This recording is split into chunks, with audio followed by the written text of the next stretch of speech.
Hi everyone, Don Giannetti, the Food Workshop. This is Module 10, Getting Intimate with the Food. This is where we get in really close and we discover things about food that we don't usually see. Think of it as close-up photography or texture photography or color photography brought in really macro for us to see the textures and grains and colors of the food that we eat in a way that we are not used to seeing. So let's start with Anders' picture. Very Anders Erickson up in Sweden. Very close-up shot of raspberries and blueberries. We can see every little crevice here and every little hair, not hair, but little fiber sticking out of the raspberries here. Notice the cool rough burnished background that it's on. Really lovely shot. We see every drop of water. We're really in tight on these fruits, and showing us them so close makes it very different, a very different way for us to see the food. It's not a normal way of seeing it. And you'll also notice how beautiful the lighting is. It's really lovely lighting, and it's one of Anders' hallmarks is his lighting for this kind of food. So let's show it to you. It's really easy to do if you have the right gear. Anders is using a gridded softbox with a flag to keep the light off the front part of the bowl. Do you see that? The softbox goes down to here, and for various reasons he didn't want to raise it up higher. He just wanted a smaller box, so we brought the softbox down to here and then put a flag in front of it, so a little bit darker here. Then here he's got a Profoto with a snoot on it raking across the berries to give it. You want to think of it this way: the snoot is the main light. The ambient light is being created by the softbox. So the softbox is only a little bit less powerful than the snoot. And that's why we don't have big sharp snoot shadows going across the berries. It's because the overall exposure, and I don't know exactly what Anders used, but let's look at it this way. The overall exposure is f8 from the softbox, but the snoot is giving us f10. Maybe two-thirds of a stop brighter. Let's go back and look at the image. See, we're getting little shadows from that snoot, but we're not getting those dramatic long shadows because the snoot's only a little bit brighter than the ambient light created by the softbox. It's a very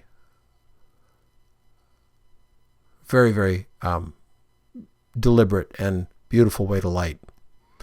Lily Dale showed us okra in a way that we're not used to seeing okra. She's made them powerful, towering in front of us, a black background to give all this texture and color something to sit upon and be pulled away from. They look majestic, don't they? And in reality, they're kind of just three little squashes sitting down here, or whatever these things are. I think they're a squash family, but sitting down here, and a light shined at a gridded AB shined at the corner here of a black and a white. This is a whiteboard. This is a blackboard. She's shining it into the corner. And this light from the board is bouncing around and lighting up these guys right like that.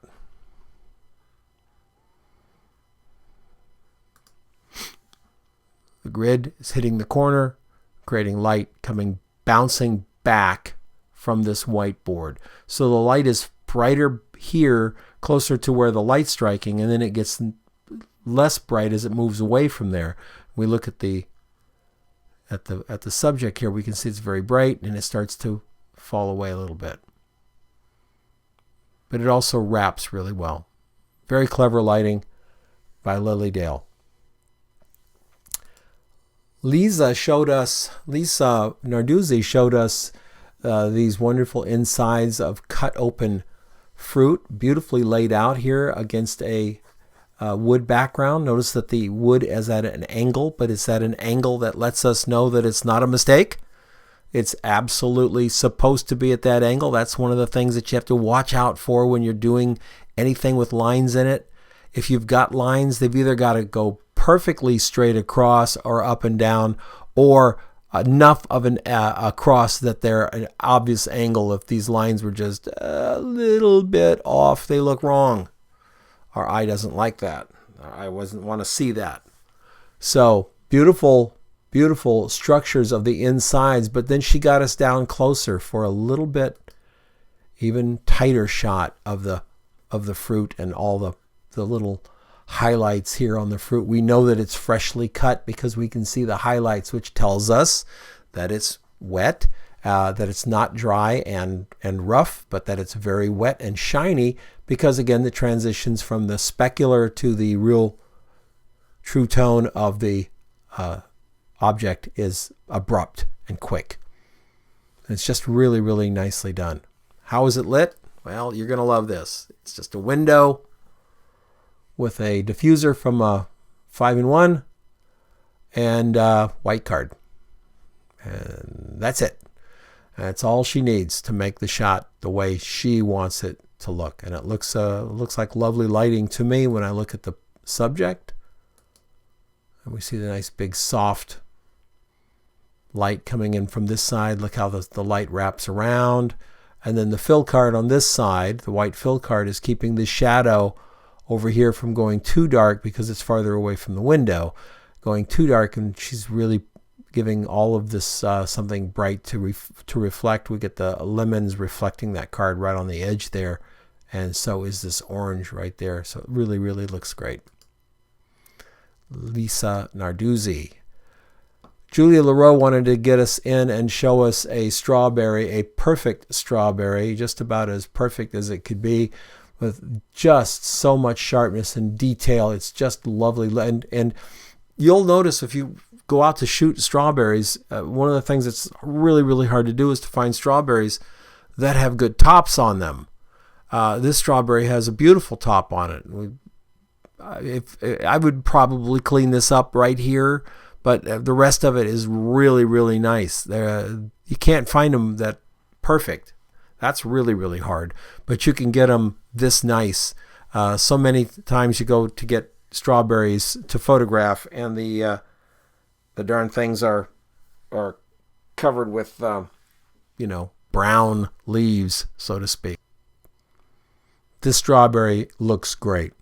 And then down, we've got the texture of the basket here, but mostly this is an absolutely beautiful shot of a strawberry. And again, in a way, we're not used to seeing strawberries. We don't usually pick them up and hold them that close to our face.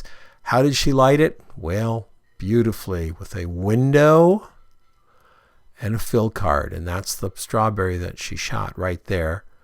And she's got she's turned it a little bit this way for the shot, but she's got these fill cards right down in there.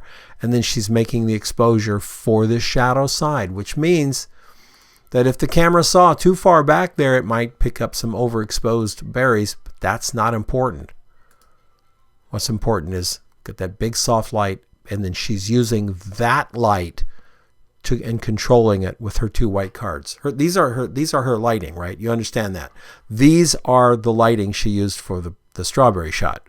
This is the source of the light. This is the source of the light, but the source of the light to the strawberry are these white cards.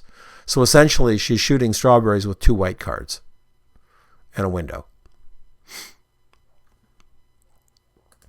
I think this is called a persimmon.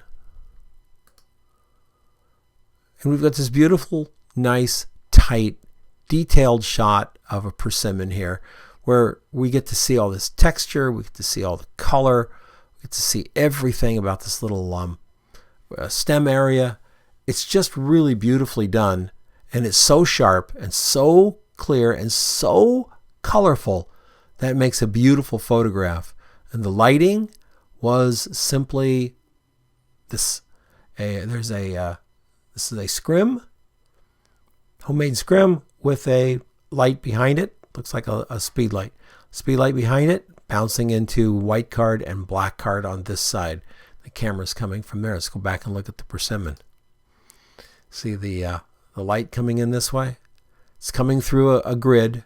Then it's being bounced from that big white card here. And then the dark card, the black card, gives us nothing to reflect. So it's reflecting black. See that? I believe this is a speed light, if I remember right. So, I believe it's a speed light. So,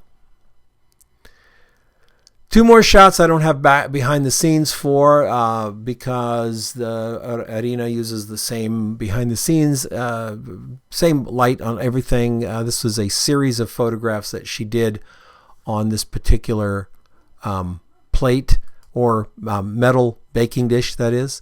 So we've got coffee beans in really, really tight, and we've got this spoon of marmalade, and it's beautifully lit simply from a window with a diffusion panel right up here.